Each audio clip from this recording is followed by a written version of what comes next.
Naisip nyo na ba kung paano yung mga mobile app natin ay nakakapag-save ng data? Saan ba talaga napupunta yon? Kung yan ang tanong nyo, para sa inyo to. Kasi ngayon, bubuhin natin ang buong koneksyon step by step. Isipin niyo to ha, yung pag-create niya ng account, pag-like ng post, o kahit pag-add lang sa cart, lahat yan kailangan ma-save. Pero, paano? Ano ba yung magic na nangyayari sa likod niyan? Okay, game na! Simulan na natin. Sa mga susunod na sambali, sabay-sabay nating bubuin ang buong daloy. Mula sa app na hawak nyo hanggang sa database kung saang ligtas na nakatago ang lahat ng informasyon. So bago tayo bumanat sa code, importante muna na makita natin yung big picture. Ano ba yung blueprint, yung plano ng mismong itatayo natin? Okay, eto yung pinaka-konsepto na kailangan yung tandaan. Hindi pwedeng direktang mag-usap yung app at yung database. So kailangan natin ng tatlong parte. Una, yung app mo. Yan yung front-end. Pangalawa, yung database, kung saan nakatago yung data. At pangatlo, yung pinaka-critical sa lahat, yung tulay sa gitna, ang back-end API. Siya yung taga-konekta. Siyempre, magsimula tayo sa pundasyon. Walang iba kundi yung database natin.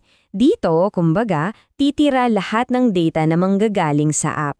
So ano bang mga gamit na kakailanganin natin? Tatlo lang yan, simple lang. Una, WAMP server para yan sa ating MySQL database. Pangalawa, Node.js para yan sa back-end, yung tulay natin. At syempre, pangatlo, yung Ionic CLI para sa app mismo. Okay, first step. Gagawa tayo ng bahay para sa data natin.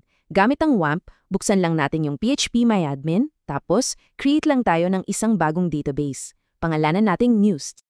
Okay, may database na tayo. Ngayon, sa loob niyan, kailangan natin ng table. Isipin nyo parang spreadsheet lang. Gagawa tayo ng table na students at dyan natin ilalagay yung mga column. Ano ba yung data na isa-save natin? Siyempre, may student number. Yan yung magiging unique. Tapos, student name, section, at iba pa. Basically, ito yung magiging format ng bawat record na ipapasok natin. Para naman sa inyo na mas gusto yung code, heto yung itsura niya sa SQL. Yung ginawa natin kanina na click-click lang sa PHP-MyAdmin, ito talaga yung actual command sa likod nun. Ang create table command ang nagsasabi kung anong pangalan ng table at kung ano ang mga column sa loob nito. Okay, ayos! Solid na yung pundasyon natin. Next step, itayo na natin yung tulay. Ito na yung backend API. Siya yung sasalubong sa data galing sa app, tapos siya rin yung maglalagay nun sa database. At para itayo yung tulay, gagamit tayo ng Node.js. At para simple lang yung buhay natin, lahat ng code, lahat ng logic, ilalagay natin sa isang file lang, server.js. Madali, di ba? Okay, sa pinag-aumpisa ng server.js file natin, kailangan muna nating ihanda yung mga gamit. Parang toolbox yan.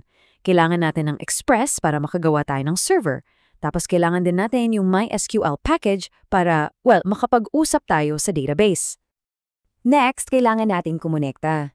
Ito yung part kung saan ilalagay natin yung parang login details, yung host, username, password, at syempre yung pangalan ng database para alam ng backend natin kung paano siya papasok doon sa MySQL database natin. At eto na. Ito yung pinakapinto ng tulay natin. Itong code na app.post/add/student, di ba? Ang ginagawa niyan ay gumagawa siya ng isang specific na address, parang gate. Dito kakatok yung app natin para iabot yung data. So yung backend, nakaabang lang siya sa pinto na yan. At ito, sobrang halaga nito. Hindi lang tulay ang server natin, para rin siyang doktor. Kasi kung may maging problema sa pag-save ng data, itong server.js mismo ang magsasabi sa atin kung ano ang naging error. Sobrang laking tulong yan sa pag-debug. Promise. Okay, meron na tayong pondasyon, may tulay na anong kulang? Siyempre, yung mismong app, yung interface na haharapin at gagamitin ng user natin. Sa Ionic app natin, isipin nyo na may dalawang importanteng file. Yung .html file, yan yung katawan. Yung itsura, yung mga box na pagtataypan, yung button. Tapos yung .ts file, yan naman yung utak. Nandun yung logic. Anong mangyayari pag pinindot yung button? Siya yung bahala doon. At ito, ang galing ng technique na to. Paano natin sisiguraduhin na bawat student number ay unique, di ba? Simple lang. Ang ginagawa ng code, kinukuha niya yung eksaktong petsa at oras, as in, hanggang sa segundo. Tapos, pinagsama-sama niya yon para makabuo ng isang ID na, well, imposibleng maulit. So, pag kinlik na ng user yung Add Student button, may isang function na gagalaw, yung Add Student function. Ang trabaho niyan, gamit ang isang tool na Axios, ay ipapadala na yung buong student record kasama yung unique student number na ginawa natin. Saan?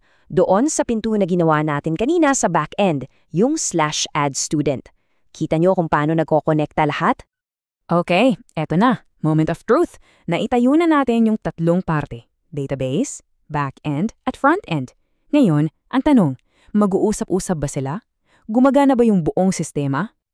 So, ayan na. Tumakbo na yung server JS natin, tumakbo na yung Ionic Serve, nag-type na tayo ng data sa form, at pinindot na yung button. Ang malaking tanong, nakarating ba yung data sa dulo ng biyahe niya? At ayon, success! Yung data na tinype natin sa Ionic app lumabas sa loob ng Students Table sa PHPMyAdmin. Ibig sabihin, nagawa natin. Mula sa app, dumaan sa tulay, at pumasok ng ligtas sa database. Perfect! Alam nyo, itong buong proseso na ginawa natin, mula database, sa back-end, hanggang sa front-end, may pangalan yan. Ang tawag dyan ay full stack development. Kasi binuo natin yung buong stack ng technology from end to end. So, ang galing, diba? Marunong na kayong mag-create ng data. Pero, first step pa lang yan sa mundo ng crude. Create, read, update, delete. Ngayon, kaya nyo nang magpasok ng data. Anong susunod niyong gustong matutunan? Paano basahin yung data pabalik sa app? Paano i-update? O paano i-delete? Exciting yan, di ba?